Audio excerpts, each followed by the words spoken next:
भारत की राजनीति में कई नेता आए, कई सरकारें बनी, कई राजनीतिक गठबंधन बने और टूटे, लेकिन पिछले 2 दशकों में एक पार्टनरशिप ऐसी रही जिसने भारतीय राजनीति की दिशा पर गहरा असर डाला है।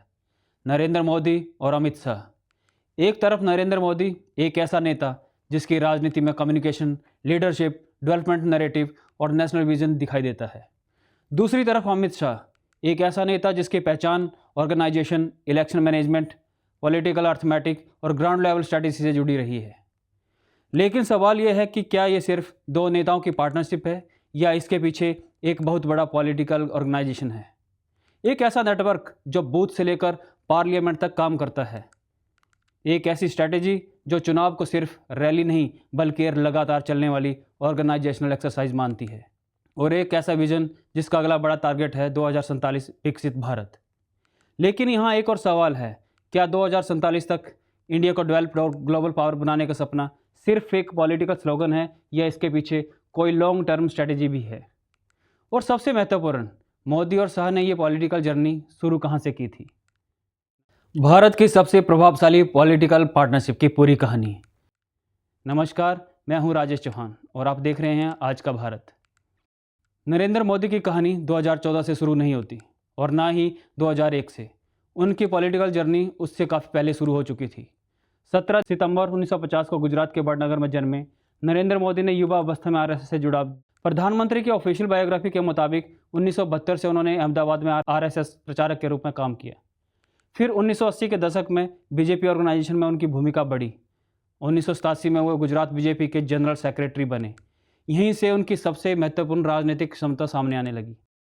1990 के गुजरात असेंबली इलेक्शन में बीजेपी कांग्रेस की रनर अप बनी।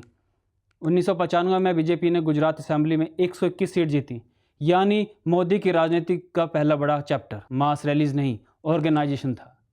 फिर 1990 में नेशनल बीजेपी ऑर्गेनाइजेशन में उनकी जिम्मेदारियां बढ़ी और सितंबर 2001 में एक बड़ा मोड़ आया। नरेंद्र मोदी गुजरात के चीफ मिनिस्टर बने। एक ऐसा व्यक्ति जो अब तक ऑर्गेनाइजेशन में काम कर रहा था, अब उसे गवर्नेंस चलानी थी। यहीं से मोदी की पॉलिटिकल आइडेंटिटी का दूसरा हिस्सा बनना शुरू हुआ, एडमिनिस्ट्रेटर मोदी। अब कहानी का दूसरा चेहरा, अमित शाह। 22 अक्टूबर 1964 को जन्मे शाह ने अपने पॉलिटिकल करियर की शुरुआत ग्रास रूट ऑर्गेनाइजेशन से की। आरएसएस और एबीपी से जुड़े, फिर बीजेपी गुजरात ऑर्गेनाइजेशन में काम किया और धीरे धीरे इलेक्शन मैनेजमेंट उनकी पॉलिटिकल आइडेंटिटी का महत्वपूर्ण हिस्सा बनता गया। मिनिस्ट्री ऑफ होम अफेयर की ऑफिशियल बायोग्राफी के अनुसार शाह ने 1991 में एल के अडवाणी और 1996 में अटल बिहारी वाजपेयी के चुनाव अभियानों में महत्वपूर्ण ऑर्गेनाइजेशनल रिस्पॉन्सिबिलिटी संभाली। और जब नरेंद्र मोदी ने 2001 में राजकोट से अपना पहला असेंबली इलेक्शन लड़ा, अमित शाह कैंपेन चीफ थे। यानी दोनों का वर्किंग रिलेशनशिप गुजरात में गवर्नेंस के पहले ही बन चुका था। शाह सिर्फ चुनावी कैंपेन तक सीमित नहीं रहे और उनकी पहचान ऑर्गेनाइजेशन और कॉन्स्टिट्यूंसी लेवल पॉलिटिकल कैलकुलेशन से जुड़ती गई। 2013 में उन्हें बीजेपी का नेशनल जनरल सेक्रेटरी और उत्तर प्रदेश का प्रभारी बनाया गया और यही असाइनमेंट आगे चलकर 2014 की कहानी में बहुत महत्वपूर्ण बनता है। गुजरात में मोदी और शाह की पार्टनरशिप को समझना इसलिए ज़रूरी है क्योंकि यही दोनों की पॉलिटिकल वर्किंग स्टाइल ज़्यादा स्पष्ट दिखाई देती है।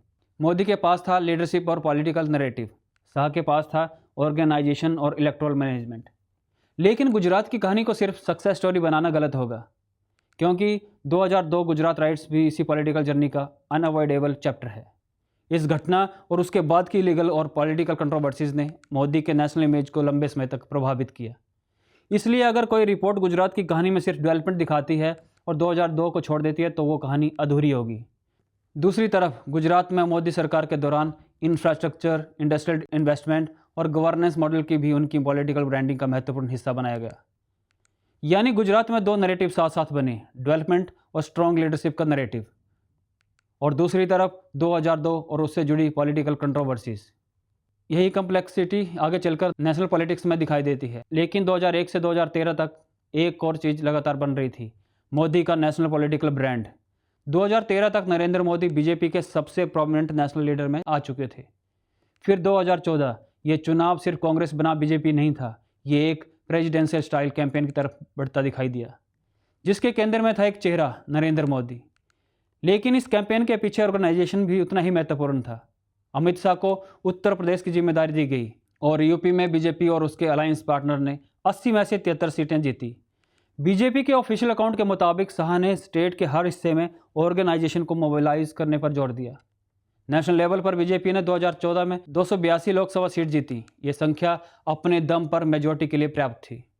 लेकिन अब असली सवाल था, क्या ये सिर्फ एक इलेक्शन विक्ट्री थी या कोई नया पॉलिटिकल मॉडल तैयार हो चुका था?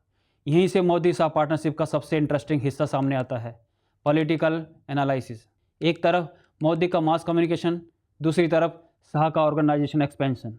लेकिन इसे सिर्फ दो व्यक्तियों की कहानी समझना गलती होगी। इसके पीछे बीजेपी का कैडर नेटवर्क और आरएसएस का ब्रॉडर ऑर्गेनाइजेशन इकोसिस्टम भी है। यानी स्ट्रक्चर कुछ ऐसा है: leadership, central message, state organisation, district, mandal, booth और फिर वोटर। यहाँ इलेक्शन सिर्फ इलेक्शन के 6 महीने पहले शुरू नहीं होता। ऑर्गेनाइजेशन लगातार चलता रहता है। Membership drives, worker meetings, booth committees, local feedback, candidate selection, alliance negotiations और सोशल ग्रुप के साथ पॉलिटिकल आउटरीच। अमित शाह के बीजेपी प्रोफाइल में 2014 के बाद मेंबरशिप एक्सपेंशन और ऑर्गेनाइजेशनल फुटप्रिंट को उनकी प्रेसिडेंसी के प्रमुख हिस्सों में बताया गया। ये वो हिस्सा है जिसे टेलीविज़न पर अक्सर कम दिखाया जाता है, क्योंकि इलेक्शन रैली दिखाई देती है लेकिन बूथ मीटिंग नहीं। प्रधानमंत्री का भाषण दिखाई देता है लेकिन उस भाषण को लोकल वोटर तक पहुंचाने वाला नेटवर्क कम दिखाई देता है।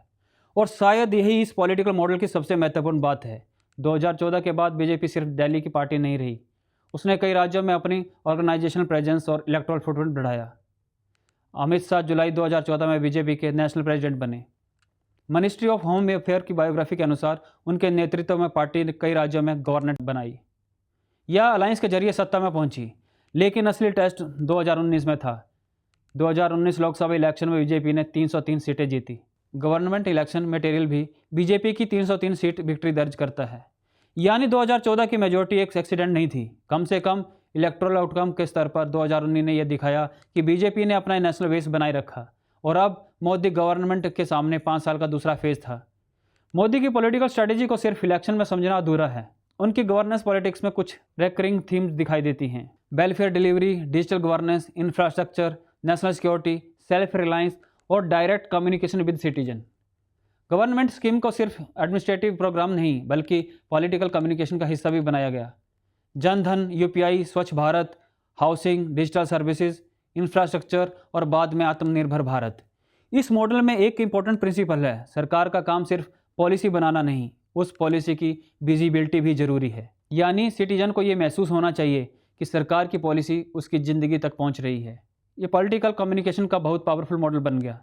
अब कहानी इंडिया के बाहर जाती है। मोदी गवर्नमेंट की फॉरेन पॉलिसी का एक बड़ा थीम रहा है इंडिया को ग्लोबल पावर के रूप में पोजीशन करना, यूनाइटेड स्टेट के साथ स्ट्रेटेजिक रिलेशनशिप, फ्रांस के साथ डिफेंस और टेक्नोलॉजी कोऑपरेशन, गल्फ देशों के साथ एनर्जी इन्वेस्टमेंट और स्ट्रेटेजिक रिलेशंस, क्वाड के जरिए इंडो पैसिफिक एंगेजमेंट और G20 प्रेसिडेंसी के दौरान ग्लोबल साउथ की आवाज़ को प्रोमिनेंट करना।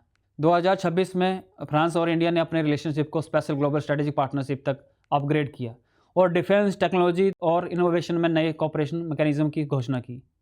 यहाँ एक इंपॉर्टेंट डिस्टिंक्शन है: फॉरेन पॉलिसी में धाक सिर्फ बड़े भाषणों से नहीं बनती, वो बनती है ट्रेड से, टेक्नोलॉजी पार्टनरशिप से, डिफेंस कॉपरेशन से, इन्वेस्टमेंट से और सबसे महत्वपूर्ण दूसरे देशों के स्ट्रैटेजिक कैलकुलेशन में आपकी ज़रूरत पैदा होने से। यही किसी इमर्जिंग पावर की वास्तविक टेस्ट होती है। लेकिन कोई भी पॉलिटिकल मॉडल हमेशा एक जैसी गति से नहीं चलता। 2024 में इसका सबसे बड़ा उदाहरण था। 2019 में बीजेपी के पास 303 सीटें थी। 2024 में बीजेपी 240 सीट पर आ गई, यानी अकेले मेजोरिटी से नीचे। लेकिन बीजेपी सबसे बड़ी पार्टी रही और एनडीए ने सरकार बनाई। इस चुनाव ने एक महत्वपूर्ण बात दिखाई: मोदी साहब मॉडल को अब सिर्फ डोमिनेंस नहीं, कॉलिजन मैनेजमेंट भी करना था। रीजनल पार्टीज का महत्व बढ़ा, अलायंस अर्थमेटिक महत्वपूर्ण हुआ और बीजेपी को उन राज्यों पर फिर से ध्यान देना पड़ा जहां उसकी परफॉर्मेंस अपेक्षा से कमज़ोर रही।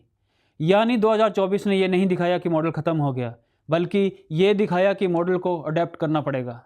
और यही पॉलिटिक्स का सबसे बड़ा रूल है।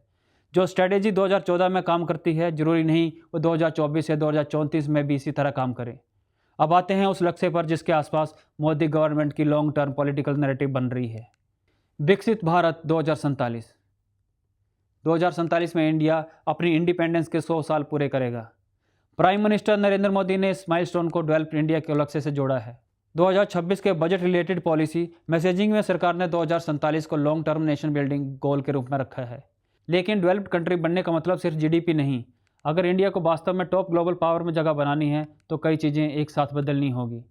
Manufacturing, technology, education, health care, defence, energy, infrastructure, jobs, innovation और पर कैपिटा इनकम। यानी 2047 की अगली असली परीक्षा पॉलिटिकल पॉपुलैरिटी नहीं होगी, इकोनॉमिक इंस्टीट्यूशनल आउटकम होंगे। मोदी के पब्लिक स्पीचेस में 2047 की विजन के साथ कुछ थीम लगातार दिखाई देती हैं।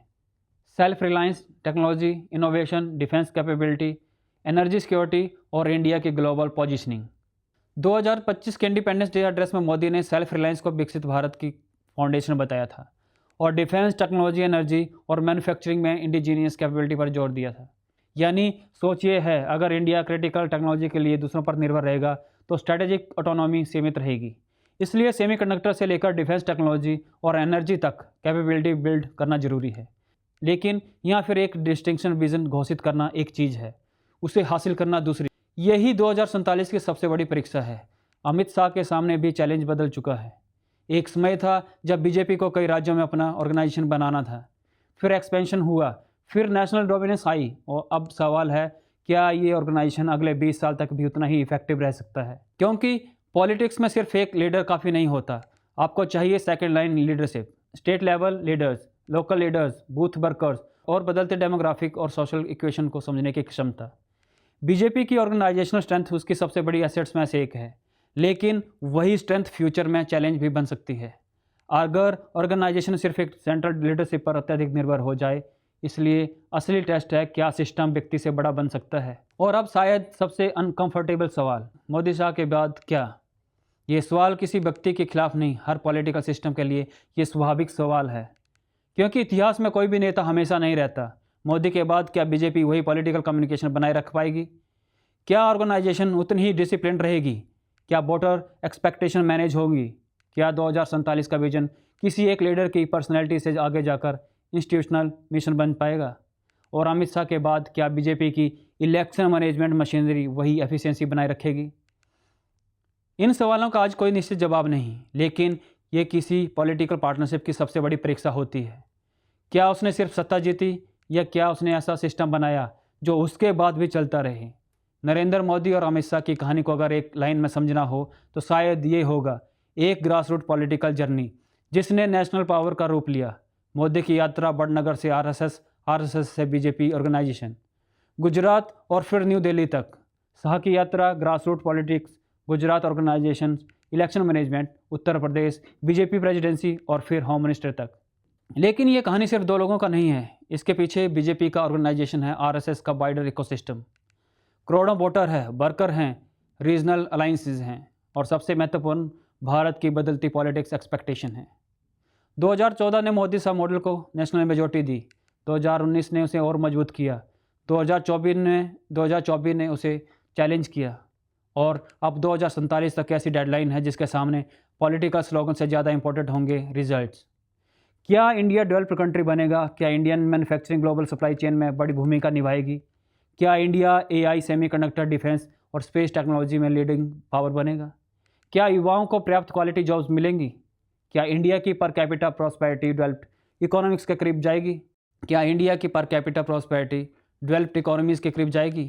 क्या इंडिया की इंस्टीट्यूशंस उतनी ही मजबूत होंगी जितनी उसकी इकोनॉमी और मिलिट्री एम्बिशंस? इन सवालों का जवाब आज किसी के पास नहीं, लेकिन एक बात निश्चित है, मोदी शाह की पॉलिटिकल स्टोरी का सबसे बड़ा चैप्टर अभी लिखा नहीं गया, क्योंकि 2014 उनकी पॉलिटिकल जर्नी की मंजिल नहीं, 2019 भी नहीं, 2024 भी नहीं। असल टेस्ट 2047 है। और उस समय इतिहास ये नहीं पूछेगा कि कितनी रैलीज हुई, कितने स्लोगन्स दिए गए, कितने इलेक्शन जीते गए। इतिहास शायद सिर्फ एक सवाल पूछेगा, क्या भारत उस मुकाम तक पहुंचा जिसका सपना दिखाया गया था? और अगर पहुंचा तो कैसे, और अगर नहीं पहुंचा तो क्यों नहीं? यही सवाल तय करेगा कि मोदी शाह की पार्टनरशिप को भारतीय इतिहास किस रूप में याद करेगा। ये कहानी अभी ख़त्म नहीं हुई, असल कहानी अभी जारी है। आज का